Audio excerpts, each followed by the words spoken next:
This is Hanging with Hendricks and Hennig. And welcome to the inaugural episode number 1 of the Hanging with Hennig and Hendricks podcast. Yo. It used to be on Monday nights. We've co-hosted a bunch of other times on 97.3 ESPN. But now we're coming at you with the podcast each and every week. We're going to come at you with, whatever we want to talk about. It's open season, and we got booted for Monday nights. It is what it is. So we're going to talk some Eagles, talk some Sixers, talk some Tua in the NFL draft. Let's jump right into it. Look, we got to first start with the Eagles. Eagles season's done, so we can check that off the list. Give me your initial impressions, Deshaun, of the Eagles season. Like, you feeling good about it? You feel bad about it? You feel frustrated with it? What were the initial reaction to the end of the season? Because for me, I walk away from the Eagles season like this. The whole team was injured. So at some point, you knew the wheels were going to fall off the car, basically. At some point, the car was just going to stall with no engine and no tires and no nothing.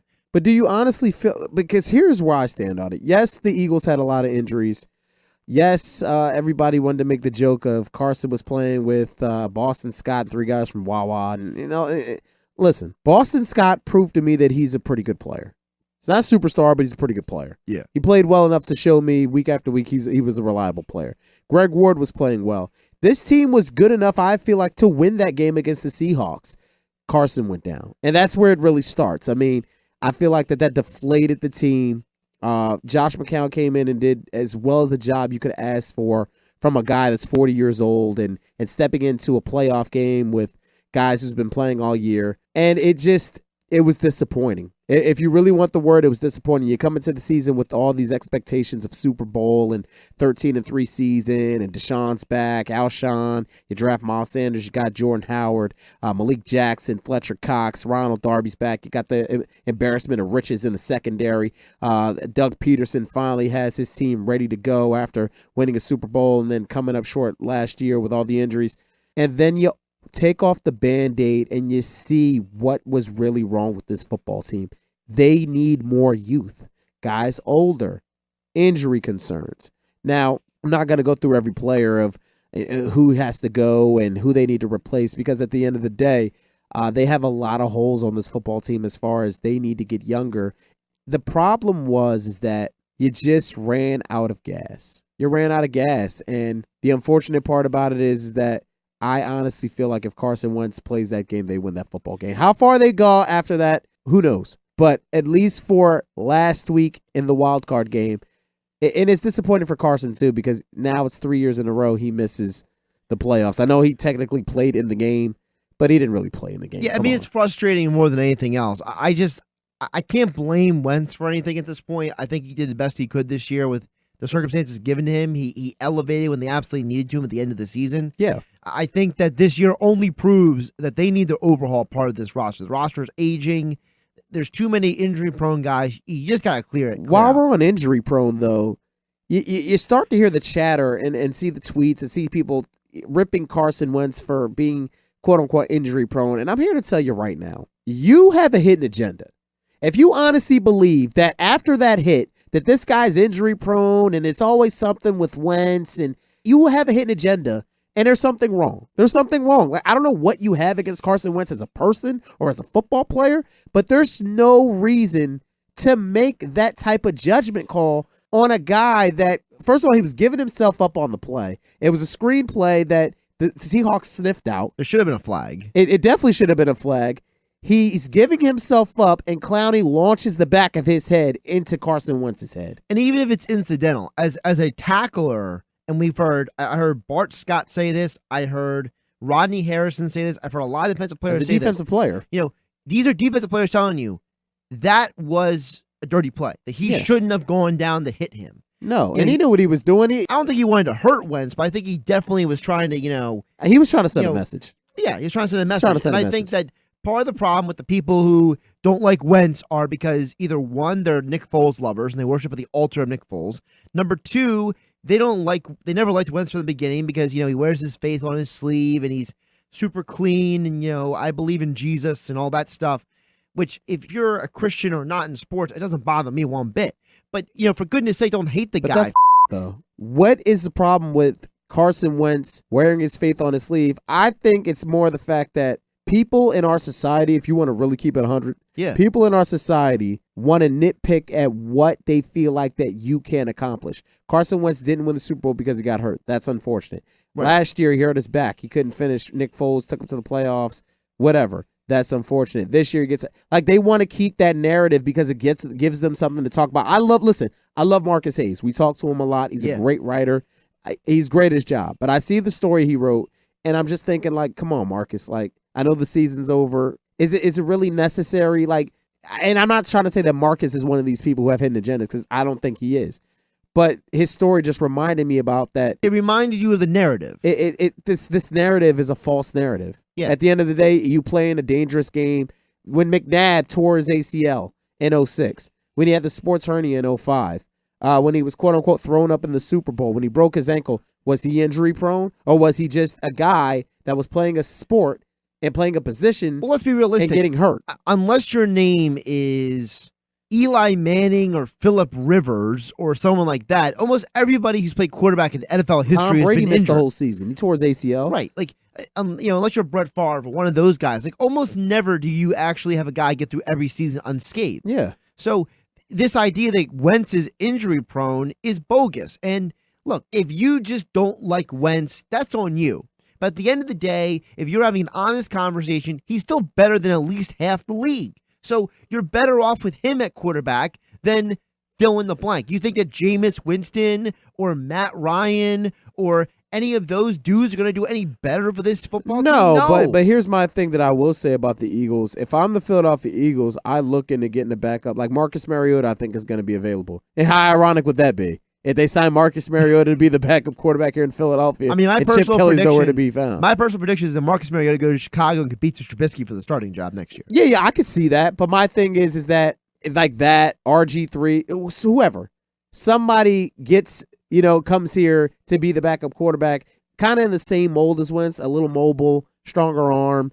Well, they were hoping it'd be Sudfeld, but then he broke his wrist in the preseason. Yeah, so I don't know how high they still are on Sudfeld, because they were really easy to give that to McCown, the backup job. Well, they wanted to give it to McCown because he came in and he picked up the offense so quickly. Yeah, but Sudfeld has been here for 2 years. According to reports, apparently McCown's the guy who's been working with guys like Greg Warden, getting them ready to play. And that he's the one, he reports are that he was the adult, they called it, in the quarterback room. Okay. So, like, if he is that vital of a part, first of all, make him the quarterback coach or something. Like, I don't care what you got to do. Pay him however much money. Let him be the coach. But second of all, I think the bigger problem with the Eagles outside of the quarterback position for next year is that they need overhaul. Yeah. This wide receiver core, first of all, on offense, because this team looks let's go better. through that real quick, though, because that's a good thing. Really quick. Go through that. Go ahead. They looked better without Alshon and Nelson out there. Mm-hmm. There's something to be said for that, D. So let's go through that real quick. We'll do a little go and stay. Go and stay.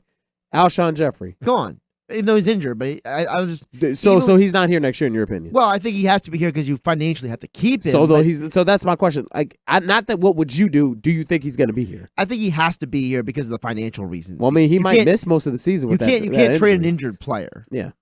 So, Desean Jackson. I think he's back. I think he's definitely back. I think that all the... Look, let's be realistic. A speed guy tearing the core muscle off the bone is not a common injury for a speed receiver. No, and I think that he did so much work to come back.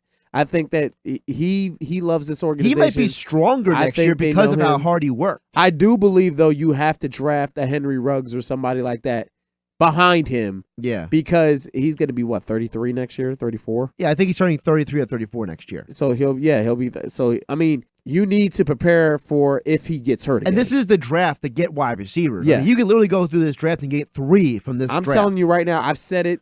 I don't know how many years I can say it. You got to – Henry Ruggs is my guy. Take Henry Ruggs in the first round. Take Ruggs in the first round, and then in the third or fourth round, take Cephas from Wisconsin. There you go. Get 2 guys who can catch the football, 2 guys can run, 2 guys can play at this level. So Ruggs is a fast guy. What do you think he could run in the 40 this year? Oh, I don't know. Probably like a 4.38 or something like that. Maybe I think less. he's faster than that. The only reason I don't know if he's faster is because he gets the long strides. Yeah. Sometimes long strides get the way of guys at times. Like, you need a little bit shorter, slightly shorter leg. Like, you don't want your leg too long. Is he fat? Who do you think is faster, him or Rieger? I mean, Hill Jalen might Reagor. be faster actually in the combine because he's a Hill. little short in the legs too. KJ Hill? Yeah, I Ohio State. don't think he's faster than Reagor. Well, he might get a Reagor. faster number because he's got the shorter legs, but I don't think he's faster in game speed. You know what I mean? Like there's a difference between combine speed and game speed. But anyway, but away from the draft receivers, another guy I think you got to bring up who is staying or going, it has to go to the running back too. Jordan Howard's going to be a free agent. Yeah, he's gone. Corey Clement was injured all year. He's going to be a free agent. I think they bring back Boston Scott. I think you're keeping Boston Scott and Miles Sanders, but what do you do after those two guys? You got to find a bruiser back, and I think that I think unfortunately for Clement, I think Scott took his spot. Boston Scott took his spot. I think, and it's tough because he was such a big part of that Super Bowl year. I think they go out and get a guy through the draft or in the later rounds, or I think they in need free to sign a agency. veteran. I think they need a veteran to fill that. Well, who the hell are the running backs available in free agency? Well, like I said, Jordan Howard's going to be a free agent, so he's going to be out there. He's going to want top dollar though. So is Melvin Gordon. You're not getting Gordon. They tried to reportedly trade for Melvin though, but that was before Miles Sanders' eruption though. Yeah, that's where the Miles Sanders eruption, and I think that when it comes to a lot of the guys who are going to be free agents, or some of them are bigger names, so they might not want to come to Philadelphia to be part of a timeshare. Yeah. Now, I don't 100% know where Jordan Howard's mindset is. I think he might be a little mad that they even used him in the final game in the playoff game, even though he was active. Yeah, they didn't use him in the final two games. I think that might be a demerit against him staying. That was real puzzling. That was one of my criticisms of Doug. But again, that's over with, and mentioning the overhaul, they got to overhaul the secondary as well. Yeah. The only guy that I 100% want to see back next year is Malcolm Jenkins. Nah, I'm done with Malcolm.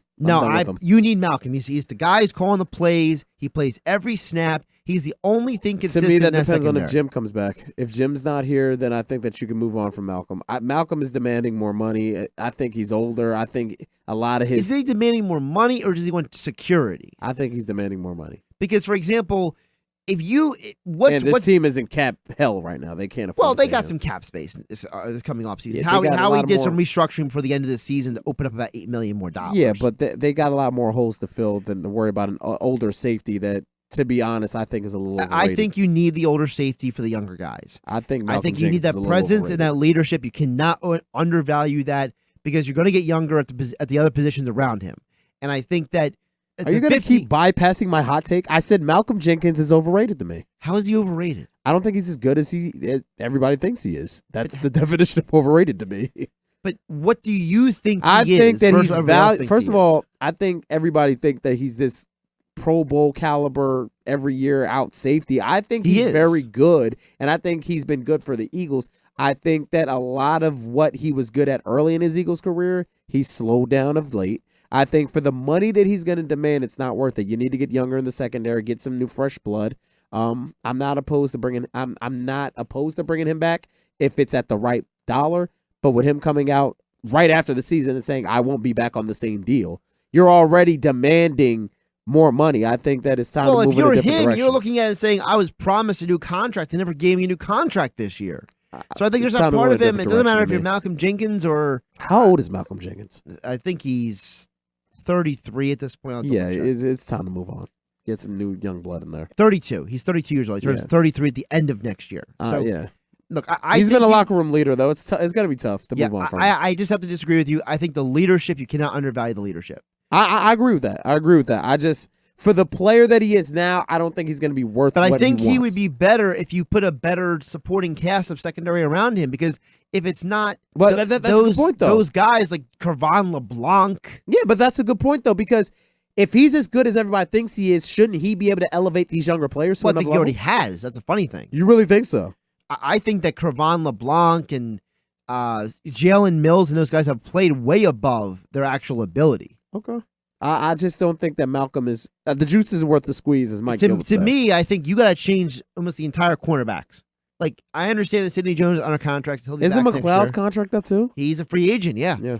I don't know if he's coming back either. So I think you need to redo the whole secondary, including Malcolm.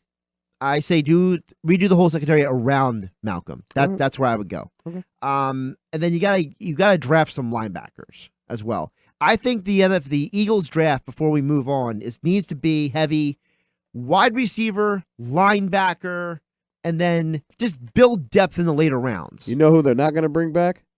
That wannabe scrub Orlando Scandrick.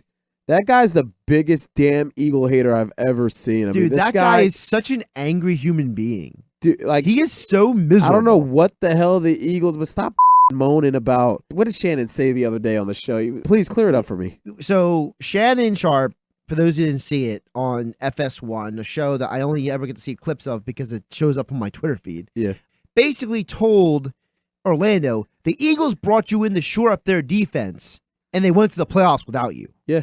And he basically went on TV and ethered him on national television. Yeah. And Orlando's got this look on his face. He's just so angry.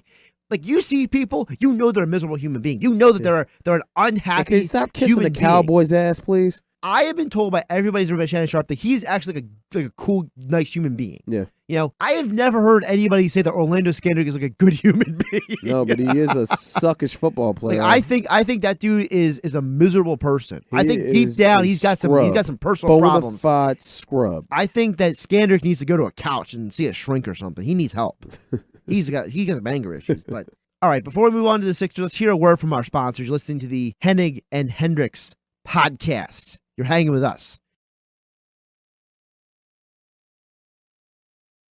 You're hanging with Hendricks and Hennig. Episode number 1. We talked some Eagles. We got to get to the Sixers and some NFL draft here before we bounce out of here. Boom, boom, boom. Look, Sixers, I told you earlier today, the Sixers are the most consistently inconsistent team in the NBA. Yeah, they're. And Can we stop with the overhype thing with the Sixers? Like that, everybody in their grandma is going to tell me the Sixers are contenders. Sixers are contenders. Sixers are contenders. Well, they're contenders because the way the NBA is. I think the entire NBA, let's be realistic, is kind of average. Yeah, I think there's tiers. You got tier 1, Clippers, Lakers, Bucks. Yes, that's tier 1. I agree. Those 3 teams are and tier 1. It's just those 3. Just those 3. Yep, tier 100%. Tier 1. I think there's a glut. I think Miami tier 2. is on the verge. They are not tier 1. Stop. No. I'm not saying they're in the tier 1. I think they're on the verge. I need to see more, but I think that they could keep this up all season. They're on the verge of probably. Don't get carried away. In. Tier 2, Boston. Yes. Philadelphia. Miami. Toronto.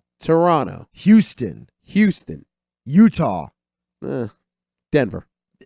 Yes, definitely. That's it. And I'm not putting 12 teams in my tier 2. Well, I think tier 2 there's a glut of teams. There are, but same. I'm not putting Utah in there. Denver.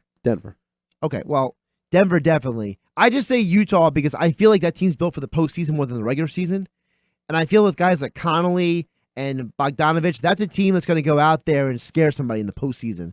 That's where I'm at with the team. We're not going to go through all the NBA. No, we're not. But the point is that the Sixers are not a tier 1 team. No. But they're in that tier 2 with a bunch of other teams that are all roughly about the same. They can all beat each other. So let me keep it 100 with you about the Sixers right now. Please do. Because I've been waiting to talk about these dudes for a while. Well, lay it on me. Brett Brown ain't going to be the coach to win this team the championship. I'm sorry. I like him. He's a good guy. He's not a head coach that's going to take this team over the top. He's reached his ceiling as a head coach for the Sixers. And to me, Hot take. That's what it is. And hear me out for a second. To me, it's less about Brett than it is about this team. I don't think this team is built for Brett's coaching. I think I don't think Brett is made for this setup of this roster. I think it's his vision. I think that it might be his vision, but I don't think his coaching style well suits this team. He was married to Ben Simmons playing point guard. That was what he was married to. When this team started to be good, his first move as head coach, because we ain't counting when he was tanking. We talk about when he made the move, Ben Simmons is my point guard. Now, listen, you can say, all right, that first year, Ben Simmons was going to be the point guard because they didn't have a point guard. But Ben Simmons didn't even play that first year. You got Markelle Fultz in the draft. He still said, Ben Simmons is my point guard. Way before he knew if Markelle Fultz's shoulder was crab meat or whatever, he still was married to the fact that Markelle Fultz ain't even here no more. Ben Simmons is my point guard. Ben Simmons, as great as he is, will not shoot the basketball. That is the biggest problem personnel-wise on the court. Not even the coaching or the front office, because the front office got some problems too. I don't know what Elton Brand's vision is. Well, I have yet to find out his vision. Let me ask you this question. Does Ben Simmons' inconsistency infect the entire team. Yes. I think the guys that are playing with him are sick and tired. They're like, look, you know what? We sick of you not shooting the ball. We don't have room to operate and play our game. And then we're playing in a city where we're going to be looked at like the bums. And this, MF is going to be looking at like, oh, well, he's still getting triple doubles and he's still an all-star. Who the hell is that pleasing? And then you got Joel Embiid, who is the best player on the team, and he has to overcompensate for what Ben doesn't do every night. He's got to be a guy that plays his role and a half of Ben's role. I think he's sick of that too. He's out there saying, look, man, I'm out here getting my 20 and 12, but I got to get 30 and 16 because you refuse to score the basketball. And that's you as a basketball player refusing to play a certain role that we need you to play. And if they had a guy like Damian Lillard or even a guy like John Wall, the team would be so much better because you have a point guard who can score, who you can give the ball to at the end of the game to get a bucket, and Joel Embiid all of a sudden goes from here to here because there's less pressure on him to be everything every single night. Here, and this ain't a hot take. This is keeping it 100. The Sixers going to end up having to make a decision, man.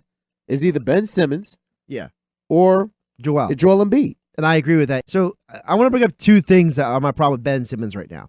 Number one, I think the problem with Ben Simmons is that his lack of, you think he's mature because of how he talks, how he carries himself. But I think deep down, he is immature. I don't think he knows what he wants in life. I don't think he's sure of himself as a professional basketball player. I think that plays out his personal life. You see, he's on again, off again with Kendall Jenner now for 2 years. He was dating Tanisha. Then now he's back with Kendall. I think that his personal life is showing us that he is an unsure human being. And that he doesn't know what he wants off the court. How is he going to know what he wants on the court, man? And I think that's all fair when people say that, okay, he's 23. Here's my retort to that, though. He's 23, and he's allowed to be young, and he's allowed to, be unsure in his basketball career. There are dudes younger than him who know exactly what they're doing on the basketball court. That's fair, too. But this team right now, with the way that it's built, with the way that it's been portrayed to the Philadelphia fan base, they can't afford to wait on Ben Simmons. They couldn't even wait for Markelle Fultz last year to figure out what the hell was going on with him. They can't afford to wait. Like, let's start being fair here. If we going to keep it 100 and we're going to start holding everybody accountable, they don't have time to wait for him to figure out if he wants to shoot or not. Because the way that this team is built, they have a chance, man. They have a chance. They're just missing that one go-to guy, that Jimmy Butler type of player, D'Angelo Russell, Kemba Walker, that type of guy. Yeah. People are talking about, well, they can get bench pieces and they're looking for shooters. They're still trying to cover up the wound. They're not ripping it off and fixing the problem. They're just trying to cover up because more shooters will make Ben Simmons look better. Let me give you my second issue with Ben, and that is, remember you and I sat down and watched the Kobe Bryant detail on ESPN Plus? Yeah. How many times did Kobe say on the thing, Joel needs to do this, Ben needs to do that? He was literally for 14 minutes, 10 of those 14 minutes, saying the things that those guys need to do. I don't think that Ben Simmons and Joel Embiid, their basketball IQ is high as it should be. No. And I think their lack of understanding basic concepts of pickup basketball, things that if you and I walked on a basketball court right now, if we grabbed 3 random dudes off the street, we would all know about spacing, pick and rolls, screening, movement. These guys just don't do it. And I think that we have not maybe you and me per se, but I think in general, there's been an overrating and an overhyping of the basketball IQ of Ben Simmons and Joel Embiid. Yeah, I mean, here's another thing, though, to add to that. What if they got a guy like Chris Paul? How much better do you think that they would be? First of all, do you think they would have to trade Ben to get Chris Paul? Of course they would. I wouldn't make that trade, but I think that that's the only way you're getting him. Why wouldn't you make that trade? I wouldn't make that trade because, one, he's getting older. I mean, he's injury prone too. He's injury. Like, that would have to be a trade where you're giving me Chris Paul and Dennis Schroeder, or somebody like or you're giving me Chris Paul and who's the other young guard that they have? Shai Gilgeous-Alexander. Yeah, you're giving me Shai and Chris Paul. But I mean, look, if you want to give me Chris Paul and Dennis Schroeder, I would consider it. But again, I don't like and a first round pick. It's got to be first round pick too. Right, exactly. Keep loading it on, guys. But the point is that I wouldn't do that deal with Chris Paul. But the problem is that no matter what deal you're making, you're going to be at a disadvantage if you trade Ben Simmons. Why do you believe that? Well, one, the contract. You got to make the contracts work. And no matter what, you're not going to get 100% value. Yeah, you're not. Number two, I think the other problem is that how many teams in this league would really consider Ben Simmons? I only think there's maybe 10 teams in the league that generally would So consider. rip out those 10 teams. Who do you think those 10 teams are? I think number one is Phoenix because Monty Williams is there. So unless you're getting Devin Booker, I don't want to hear about it. Right. And number two, I think it's OKC. So let's eliminate them. OKC is We just talked about that. We can eliminate them. Okay, I think the number three team would be Toronto because They don't have anything. I'm not taking Kyle Lowry. Well, that's the problem. You won't take Kyle Lowry. Next. Number four, I think, would be Portland because I think at some point they might consider rebooting I take that. McCollum or Lillard for Simmons straight up. Okay, I think the fifth team would be the Spurs. So I'll take them. I'll take DeJounte Murray over Simmons. I think you got to get way more than Murray. No, not just Murray for Simmons. You give me Murray, you give me a first-round pick. Now you're thinking about it. Yeah. You got to kind of give me more. Like, I can't just take DeJounte. I like DeJounte, though. I think he's going to be a nice player. But you got to give me a little bit more. I think number six would be the Bulls because most of their skilled players are not the guards. Nah. I don't like Kobe White that much. Zach LaVine, I love Zach. I don't either. I don't like Zach to play point guard for me. Number seven, I think Detroit's just going to overhaul their whole roster, so they might just call you offer you half the team. I want Derrick Rose. I want Derrick Rose, but not for Ben Simmons. Not for Ben Simmons. Derrick is more of a come off the bench backup point guard. I mean, if you trade Burke for Derrick Rose, I'd be okay with that. I like Trey, but yeah, you gotta I'm cool with that. Number seven, you mentioned John Wall. I think that if the Wizards could get rid of the albatross of Wall's contract, they would take Ben Simmons. I'll take John Wall for Ben Simmons. Number eight, I would throw in there, and I'm not saying this is going to happen, but I definitely think that if you are the Jazz, how committed are you really to Mike Conley? No, I don't want Mike Conley. I'm not trading Ben Simmons for Mike Conley. And then my number 9 and 10 are more like these teams are interested, but it would never happen deal. And my number 9 team would be the Lakers just because LeBron is there. Who am I getting back? You're not getting anybody back. You're getting Kuzma. Hell no. I don't want Kuzma. You can get that in my face. I don't want that. I don't want that. And number 10 is Charlotte because Jordan will just trade for anybody. No, there's nobody on the Charlotte. I like that kid that's playing well, though. What's his name? Graham? I'm not trading. Graham's a nice player, but I mean, he's not like a superstar. You know who I would trade, and it's never going to happen? I trade Simmons straight up for John Morant. That ain't never happening. The Grizzlies will never do it. No. But I trade Simmons for John Morant. Oh, I would too. But I mean, you turned me on to John Morant last year, and I've been in love with the kid ever since. Ja is something different. To me, he's a combination of Russell Westbrook and Allen Iverson. I trade Simmons 3 first-round picks and a second for John Morant. Sign me up for that, dude. No, you're ridiculous. Hell, ridiculous? Have you seen Ja? That's way too much. Put Ja with Joel. Ja is 19. What is he? 19, 20 years old? 19 years old. Yeah. All right, before we get out of here, we got to talk some quarterback draft because you and I love talking quarterbacks. Hell yeah. So, Tua Tagovailoa declared for the NFL draft.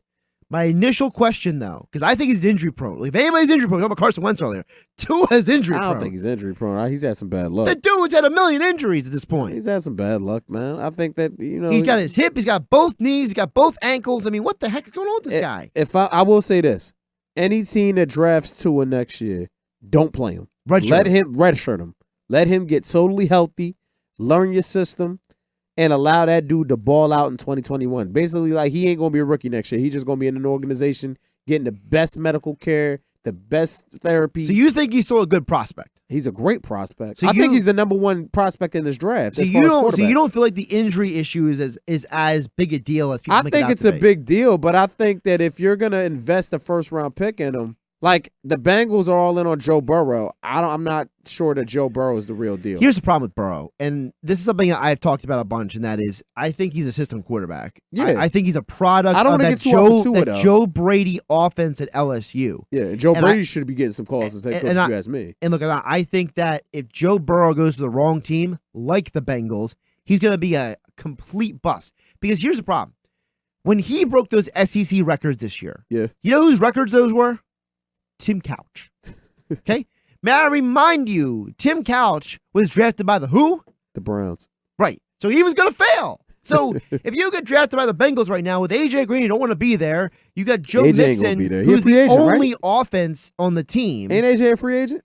Cut the crap. He doesn't want to be there, okay? AJ don't want to be there. But I don't want to get too off of Tua, though. I mean, no, but hear me out. The offensive line is a disaster. If Joe Burrow goes to Cincinnati, he's going to be a bust. You think so? I think so. I think Zach Taylor's in over his head. I don't know. Listen, I'm not high on Joe Burrow, But then again, Joe needs to go I to gotta a see team with a coach who knows how to handle quarterbacks. Like, for example, if he ended up in Tampa with Arians, with Arians and Evans and Godwin and all those dudes, he'd still be great. But if I don't know about great. I think he'd be good. Well, he'd have incredible stats. You gotta give him that. Okay. He'd be way better than Winston at this point. Do you? But you say that is Burrow a better prospect than Winston was? No. But then again, I wasn't high on Winston anyway. Okay. I think that Winston was always going to be a turnover guy. He took too many chances. Well, he's always taking too many chances in the football and off the field as well. But that's another story. I look at Burrow and he just doesn't excite me. I don't feel like the 1 year does anything for me. I would take Justin Herbert over Joe Burrow any day of the week because there's something that Herbert has that Burrow doesn't. He has a resume. He has a resume that's showing me he can do some stuff. Now, I'm not saying he's an elite quarterback, but I think he's a bigger, stronger version of Jeff Garcia is Justin Herbert. He's a guy who's going to lead you to fourth quarter comebacks. He's going to have some okay games, but overall, he's not going to lose you games. So right now, your top 5 quarterbacks in this draft. Right now. I would say Herbert number 1. Herbert's number 1. Because hell? Because to his injuries, it's a huge red flag for me. Okay. I can't make him number 1. I would say number 2, I begrudgingly go Burrow just because of Tua's injuries. Okay. Okay, but then again, I feel like if Burrow, like I said, if Burrow goes to the wrong team, he's a bust.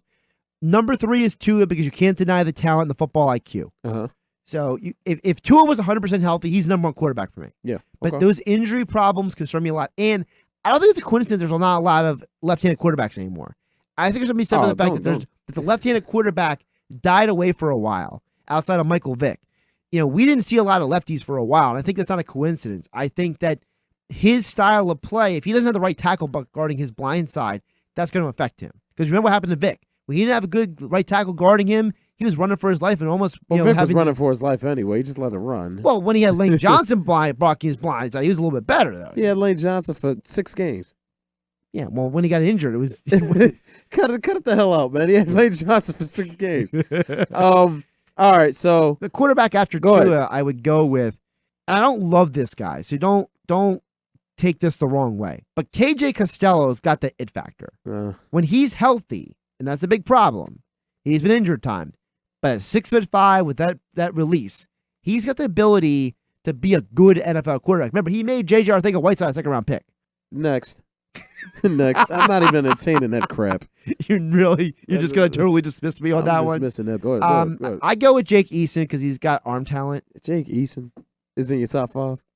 Well, who else are you going to go with? You going to tell me Jamie Newman or Kellen Mond or Steven Montez are better than any of the guys I named? These are some trash. This is a trash. You going to tell me Jordan Love? I like from Jordan Love. Iowa State. I like Jordan Love. Oh, stop it! That dude's an interception machine. I like Jordan Love. That dude's a turnover machine. I think for me personally, it's Tua, Herbert, Burrow.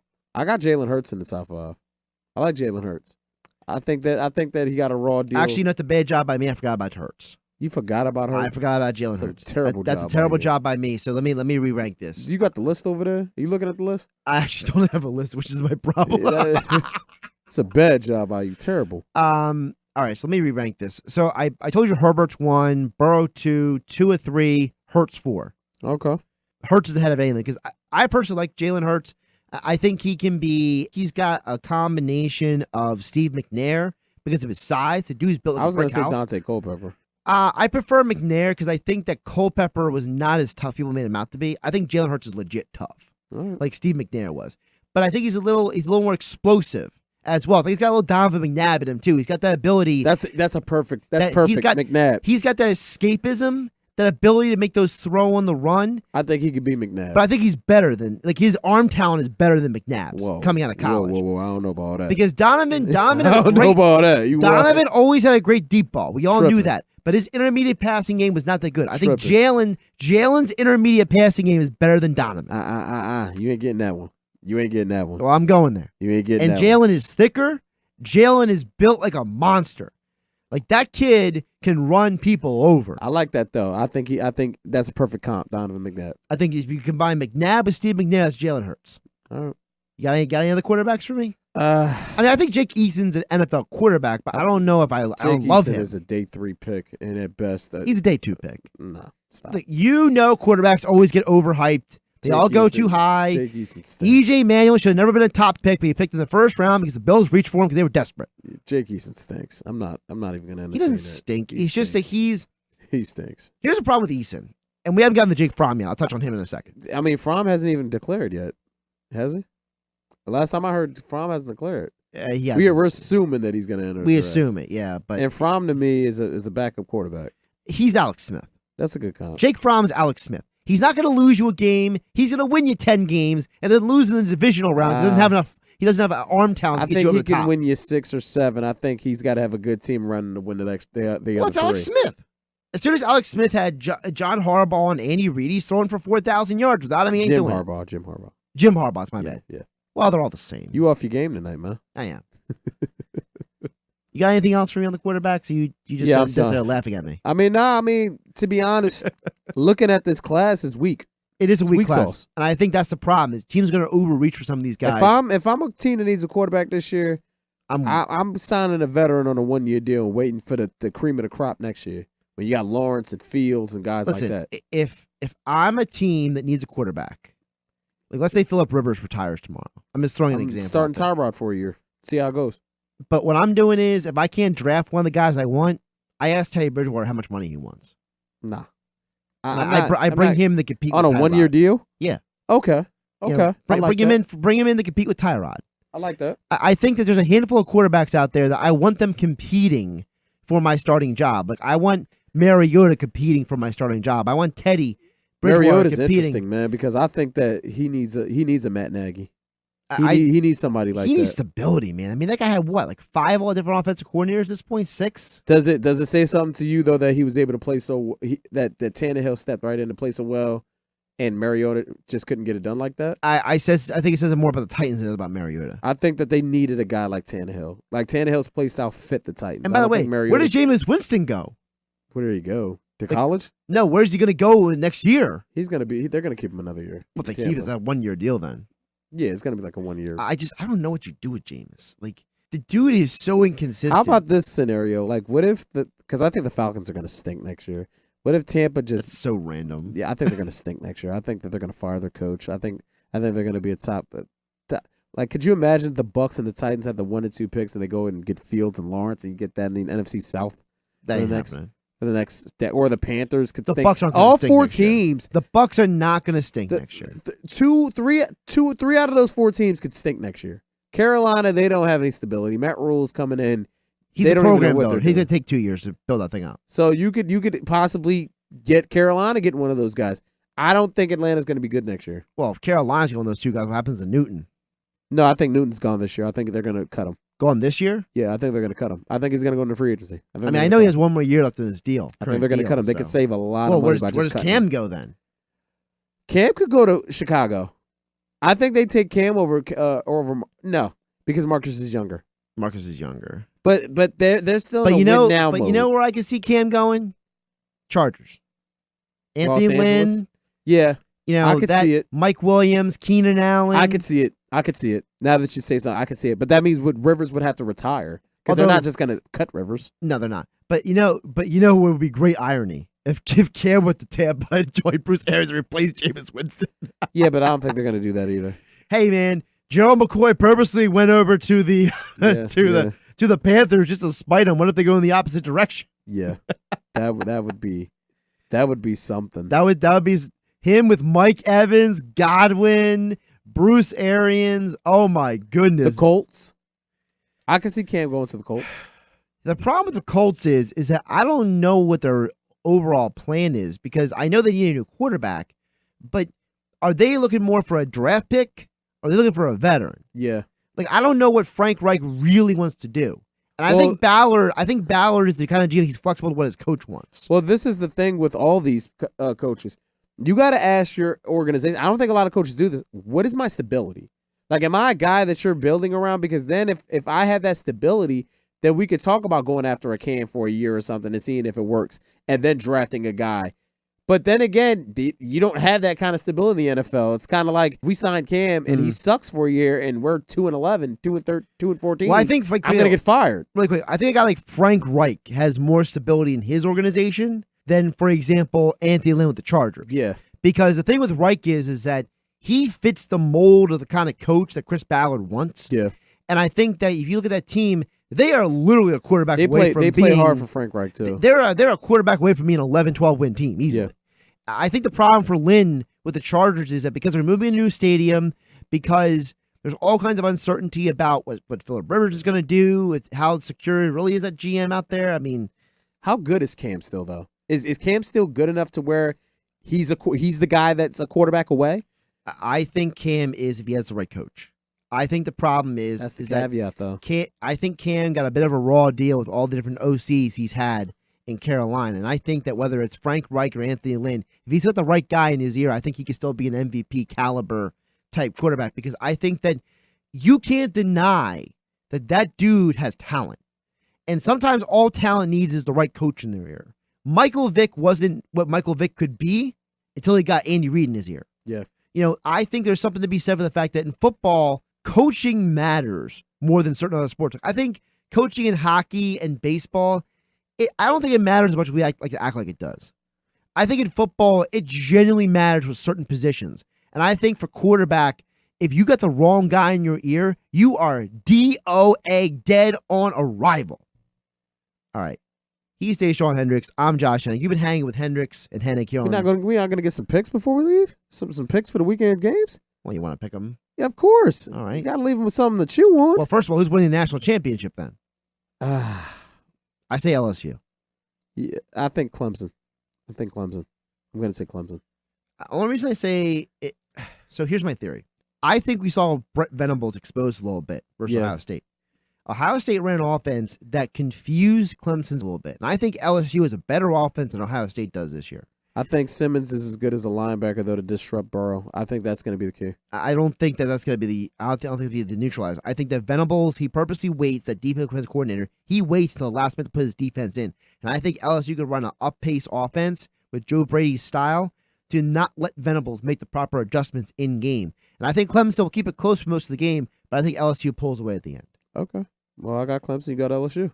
Vikings at 49ers this Saturday, 4:35 game. What's the line? -7. The 49ers are favored by 7? Yes.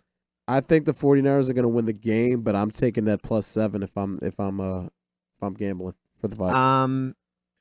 They've been good at covering the spread this year. I'm going to say that the 49ers win by 10. Okay. Because I think that the week off got them healthy. And I think when they're healthy, there's a lot of talk that Juwan Alexander's coming back. I think that's going to be a huge impact. And I don't think we understand how bad the Vikings offensive line is. And those guys against Bosa and DeForest Buckner and all those dudes, I think they're coming to eat. Okay. Titans at Baltimore, the line is -9, 9.5, and 10, depending on what book you look at. I'll take the points for Baltimore. I'm taking the points too. I don't think Titans know what's coming at them. I think Baltimore's had a whole week to rest.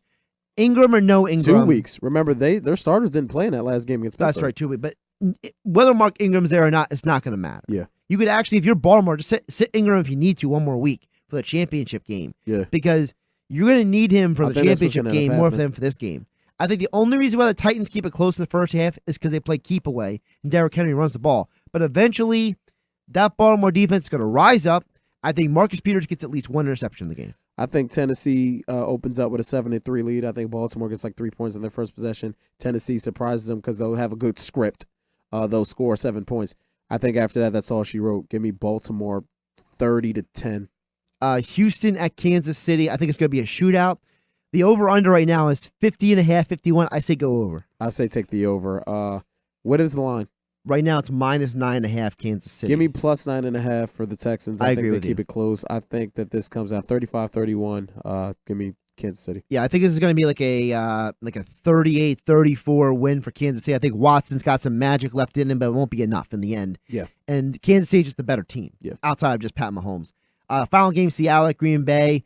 Green Bay is a -4 favorite at home. Give me the +4. Give me Seattle on the money line. I think Seattle's going to win this game 27-24. Got some good value there. Got plus 170 and plus 175 on the money line for Seattle there. Yeah. I'm going to say Green Bay wins this game. This is one we're going to differ. I think that Seattle is just going to run out of steam. And I think they're going to play keep away because I think Aaron Jones is actually the MVP. Now, Aaron Jones has been the MVP of that offense this year. He's been a monster. And I don't think Seattle is going to be able to keep up because they have a lot of injuries too. I think the losses of guys like Hendricks on defense is going to catch up in this game. And I think Clowney's going to run out of gas. I think he gave up all his energy against the Eagles. Yeah, Clowney's a scumbag, but I'll still take the Seahawks. Hey, man, it's good to reunite. Of course, man. Same time next week. Every week, you'll be hanging with Hennig and Hendricks right here, the podcast. Catch you next time. Deuces. This is Hanging with Hendricks and Hennig.